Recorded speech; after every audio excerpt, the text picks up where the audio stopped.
Banyak pihak mempertanyakan putusan Hakim Sarpin Rizaldi yang mengabulkan gugatan Komjen Pol Budi Gunawan. Mantan Ketua Mahkamah Agung Harifin Atumpa mengatakan putusan tersebut aneh karena menyimpang dari aturan hukum dan Hakim Sarpin secara sepihak menafsirkan sendiri aturan baku mengenai objek pra-peradilan. Sementara itu pengamat hukum tata negara Refli Harun mengatakan keputusan Pengadilan Negeri Jakarta Selatan dinilai sebagai lonceng kematian bagi pemberantasan korupsi di Indonesia.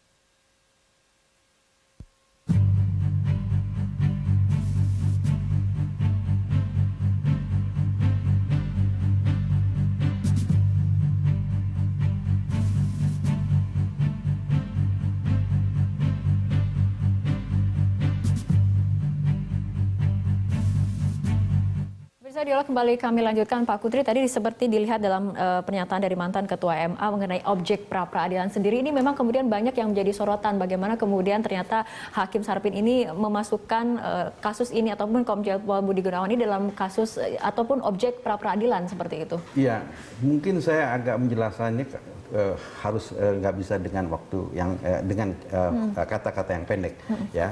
Mungkin Pak Arifin itu akan melihat secara tersurat harfiah apa yang disinggung oleh Pak Kris tadi, bahwa objek dari pra-peradilan itu mengenai salah tangkap, salah tahan, SP3, penghentian penuntutan, ganti rugi dan rehabilitasi, hanya itu. Ya.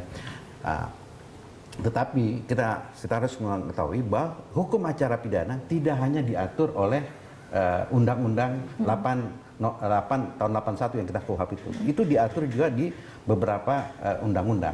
Salah satu undang-undang yang secara teori yang di atas kedudukan daripada undang-undang KUHP itu ya adalah mengenai kekuasaan kehakiman. Kekuasaan kehakiman itu di pasal 5 itu menyatakan bahwa hakim dan hakim konstitusi wajib menggali, mengikuti ya dan memahami nilai-nilai keadilan yang hidup di dalam masyarakat. Secara konsep ini kita sebut rechtsbinding, ya, penemuan hukum.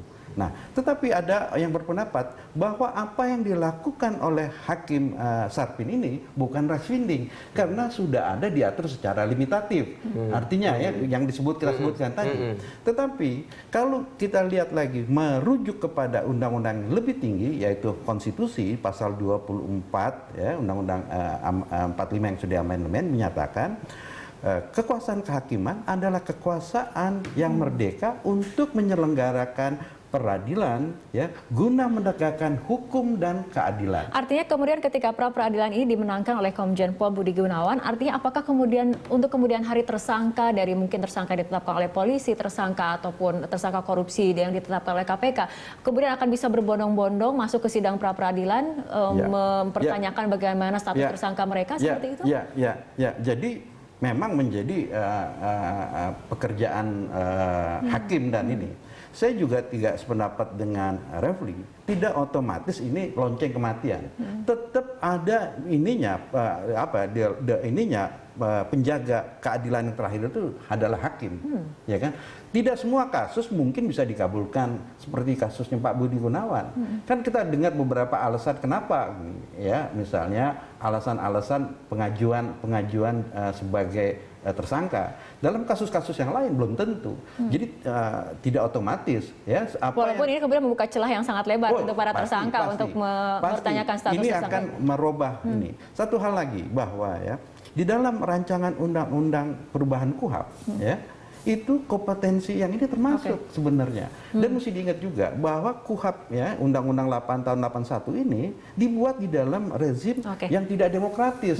Ya kan? Sekarang di dalam suasana yang demokratis dan menghargai hak asasi itu bisa terbuka atau kayak gitu. Cuma yang saya khawatirkan itu demokratis kita itu, Mas, demokratis yang prosedural. demokrasi kita ini terus terang aja pertama didominasi oleh para pemilik modal.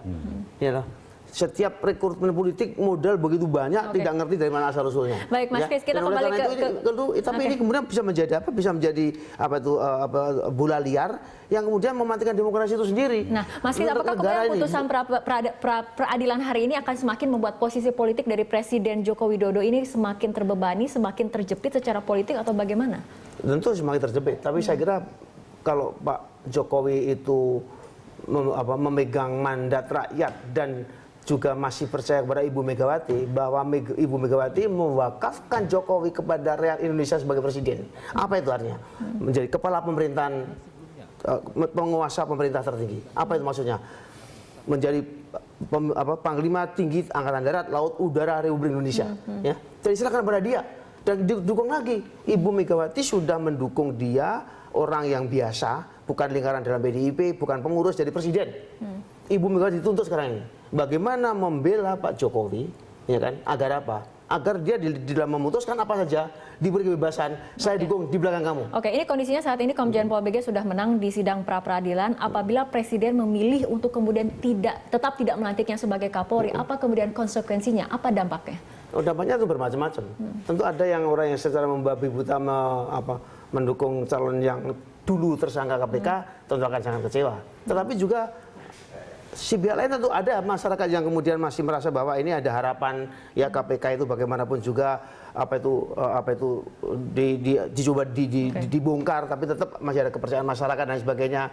Dan menurut saya Mbak Megawati cukup arif karena beliau juga bisa memilih orang bukan apa-apa seperti Jokowi menjadi presiden, ya kan, dia juga harus bisa mendukung bahwa orang-orang apa-apa ini ya yang sudah kemudian bisa jadi presiden, kita dukung terus.